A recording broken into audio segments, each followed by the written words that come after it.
കഷ്ടപ്പെടാതെ സിമ്പിളായിട്ട് നമുക്ക് ഇംഗ്ലീഷ് പഠിച്ചാലോ? ഈ ചോദ്യങ്ങളൊന്ന് നോക്കിക്കേ. നിങ്ങളുടെ പേരെന്താ? നിങ്ങളുടെ സ്ഥലം എവിടെയാണ്? നിങ്ങൾ എന്ത് ചെയ്യുന്നു? നിങ്ങൾ എവിടെ പോകുന്നു? ഞാൻ വരണോ? സോ ഈ ക്വസ്റ്റ്യൻസ് സിമ്പിൾ ആയിട്ടുള്ള ബേസിക് ആയിട്ടുള്ള ക്വസ്റ്റ്യൻസ് ആണ്. നമ്മൾ പ്രത്യേകിച്ച് ഒരാളെ ആദ്യമായിട്ട് കാണുമ്പോൾ, നമ്മൾ പരിചയപ്പെടുന്ന സമയത്ത് നമ്മൾ യൂസ് ചെയ്യുന്ന ക്വസ്റ്റ്യൻസ് ആണ് ഇതൊക്കെ, അല്ലേ? അപ്പം നമുക്കിത് എങ്ങനെ ഇംഗ്ലീഷിൽ പറയാം, സിമ്പിൾ ആയിട്ട് പഠിക്കാം.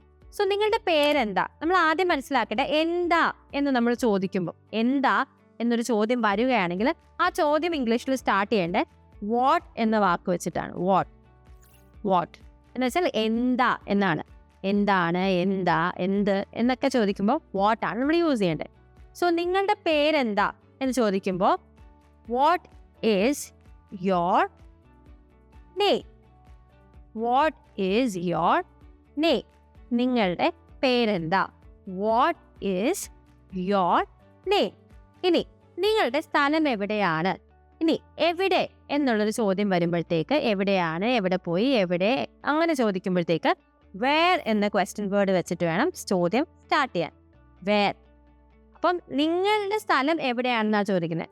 സോ അത് നമുക്ക് വേർ ആർ യു ഫ്രം, നിങ്ങൾ എവിടെ നിന്നാണ് എന്നുള്ള അർത്ഥത്തിൽ, അല്ലെങ്കിൽ വേർ ആർ യു ഫ്രം എന്ന് ചോദിക്കാം, അല്ലെങ്കിൽ വേർ ഇസ് യുവർ പ്ലേസ് എന്ന് ചോദിക്കാം. പക്ഷെ better where are you from എന്ന് ചോദിക്കുന്നതാണ്. വേർ ഇസ് യുവർ പ്ലേസ് എന്ന് പറയുമ്പോൾ എക്സാക്ട് ട്രാൻസ്ലേഷൻ ആയിക്കോളും, അതൊരു സുഖമില്ല. So where are you from, നിങ്ങൾ എവിടെ നിന്നാണ് എന്നുള്ള അർത്ഥത്തിൽ. ഇനി നിങ്ങൾ എന്ത് ചെയ്യുന്നു, നിങ്ങൾ എന്ത് ചെയ്യുന്നു, ജോലി എന്ത് ചെയ്യുന്നു എന്നോ അല്ലെങ്കിൽ എന്ത് പഠിക്കുകയാണോ എന്താണെന്ന് ചോദിക്കാനായിട്ട് നമ്മൾ എപ്പോഴും നമുക്ക് കൺഫ്യൂഷൻ വരുന്നത്, നമ്മൾ മിക്കപ്പോഴും നമ്മൾ വാട്ട് ആർ യു ഡൂയിങ് എന്ന് ചോദിക്കും, അല്ലേ? What are you doing. പക്ഷെ അതെന്താണ്? തെറ്റാണ്. നിങ്ങൾ ഇപ്പം എന്ത് ചെയ്യുന്നു, ഇപ്പം എന്ത് ചെയ്തുകൊണ്ടിരിക്കുന്നു എന്ന് ചോദിക്കുമ്പോഴാണ് നമ്മൾ വാട്ട് ആർ യു ഡൂയിങ് ചോദിക്കുന്നത്. അപ്പോൾ അത് തെറ്റാ. പകരം നമ്മൾ എന്താണ് കറക്റ്റായിട്ട് ചോദിക്കേണ്ടത്? വാട്ട്, എന്തെന്ന് വന്നതുകൊണ്ടാണ് കേട്ടോ വാട്ട് വന്നത്. What do you do? What do you do? നിങ്ങളുടെ ഒരാൾ വാട്ട് ഡു യു ഡു എന്ന് ചോദിക്കുമ്പോൾ എന്താ പറയേണ്ടത്? നമ്മുടെ ജോലിയാണ് പറയേണ്ടത്. അതല്ലെങ്കിൽ കുറച്ചുകൂടി ബെറ്റർ ആയിട്ടുള്ളൊരു യൂസേജ് ആണ് ഇതിൻ്റെ. ഞാൻ ഇവിടെ താഴെ എഴുതുവാണേ, ശ്രദ്ധിക്കണേ. What are U? നിങ്ങൾ എന്താണ്? വാട്ട് ആർ യു എന്ന് വെച്ചാൽ നിങ്ങളുടെ ജോലി എന്താണ്? പഠിക്കുന്ന സ്റ്റുഡൻ്റ് ആണോ, അല്ലെങ്കിൽ നിങ്ങൾ എന്തെങ്കിലും ജോലി ചെയ്യുന്നുണ്ടെങ്കിൽ ആ ജോലി എന്താണ് അതറിയാൻ വേണ്ടിയിട്ടാണ് വാട്ട് ആർ യു എന്ന് ചോദിക്കുന്നത്. വാട്ട് ഡു യു ഡു അല്ലെങ്കിൽ വാട്ട് ആർ യു എന്ന് ചോദിച്ചു കഴിഞ്ഞാൽ നമ്മുടെ ജോലി എന്താണെന്ന് വെച്ചാൽ പറയണം. For example, I am a teacher എന്ന് വെച്ചാൽ എന്താ? ഞാൻ ഒരു ടീച്ചറാണ്. നിങ്ങളിപ്പോൾ ഒരു ഡ്രൈവർ ആണെങ്കിൽ എങ്ങനെ പറയും?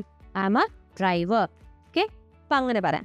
ഇനി നിങ്ങൾ എവിടെ പോകുന്നു? നിങ്ങൾ എവിടെ പോകുന്നു? ഇത് ഇപ്പോൾ ചെയ്തുകൊണ്ടിരിക്കുന്ന ഒരു കാര്യത്തിനെ പറ്റിയിട്ടാണ് ചോദിക്കുന്നത്. അതായത് നമ്മളിപ്പം ഉദാഹരണത്തിന് നമ്മളിങ്ങനെ നിൽക്കുകയാണ്, ഞാനിങ്ങനെ നിങ്ങളെ പഠിപ്പിച്ചുകൊണ്ടിരിക്കുമ്പോൾ എൻ്റെ ഒരു ഫ്രണ്ട് ഇങ്ങനെ നടന്നു പോകും. അപ്പം ഞാൻ ചോദിക്കാം, നീ അവിടെ പോകുന്നു എന്ന് ചോദിക്കുകയാണ്. അപ്പം അങ്ങനെ ചോദിക്കുമ്പോൾ വേർ, എവിടെ എന്നുള്ളത് വന്നപ്പോൾ എന്താ യൂസ് ചെയ്യേണ്ടത്? വേർ ആ യൂസ് ചെയ്തത്. Where are you going? നിങ്ങൾ എവിടെ പോകുന്നു? Where are you going? ഞാൻ വരണോ? ഇത് നമ്മൾ എങ്ങനെ ഇംഗ്ലീഷിൽ പറയും? നമ്മളൊരു കാര്യം ചെയ്യണോ എന്ന് ചോദിക്കുന്ന സമയത്ത്, ചെയ്യണോ എന്ന് ചോദിക്കുമ്പോൾ നമ്മൾ ഷുഡ് എന്നുള്ള ക്വസ്റ്റ്യൻ വേർഡ് വെച്ച് വേണം സ്റ്റാർട്ട് ചെയ്യാൻ. ഷുഡ്. അപ്പം ഞാൻ വരണോ എന്നെങ്ങനെയായിരിക്കും നമ്മൾ ചോദിക്കാന്നുള്ളത് നിങ്ങൾ കോമെൻറ്റ് ചെയ്യുക. ഷുഡ് വെച്ചിട്ടാണ് ഈ ക്വസ്റ്റ്യൻ സ്റ്റാർട്ട് ചെയ്യേണ്ടത്. അപ്പോൾ ആൻസേഴ്സ് കറക്റ്റായിട്ട് കോമെൻറ്റ് ചെയ്യുക. നിങ്ങൾക്ക് ഇനി എന്തെങ്കിലും ഡൗട്ട്സ് ഉണ്ടെങ്കിൽ അത് ചോദിക്കുക. നിങ്ങൾക്ക് കമൻറ്റ് ബോക്സിൽ ആൻസർ തരാൻ ബുദ്ധിമുട്ടുണ്ടെങ്കിൽ ഇൻസ്റ്റഗ്രാമിൽ DM ചെയ്താൽ മതി, ഉറപ്പായിട്ട് ഞാൻ റിപ്ലൈ തരുന്നതായിരിക്കും. അപ്പോൾ ഈ വീഡിയോ നിങ്ങൾക്ക് ഇഷ്ടപ്പെട്ടെന്ന് വിചാരിക്കുന്നു. ഇതേപോലത്തെ യൂസ്ഫുൾ ആയിട്ടുള്ള ഇംഗ്ലീഷ് ലേണിംഗ് വീഡിയോസ് കാണാനായിട്ട് ഡെഫിനറ്റ്ലി ഞങ്ങളുടെ ചാനൽ നിങ്ങൾ സബ്സ്ക്രൈബ് ചെയ്യുക. ഇതുവരെ സബ്സ്ക്രൈബ് ചെയ്തിട്ടില്ല എന്നുണ്ടെങ്കിൽ, അല്ലെങ്കിൽ ഇൻസ്റ്റഗ്രാം ആണെങ്കിൽ ഫോളോ ചെയ്യുക, ലൈക്ക് ചെയ്യുക, ഈ വീഡിയോ നിങ്ങളുടെ ഫ്രണ്ട്സ് ഫാമിലിയായിട്ട് ഷെയർ ചെയ്യുക. Thank you. English Mitra. Stop worrying, start learning.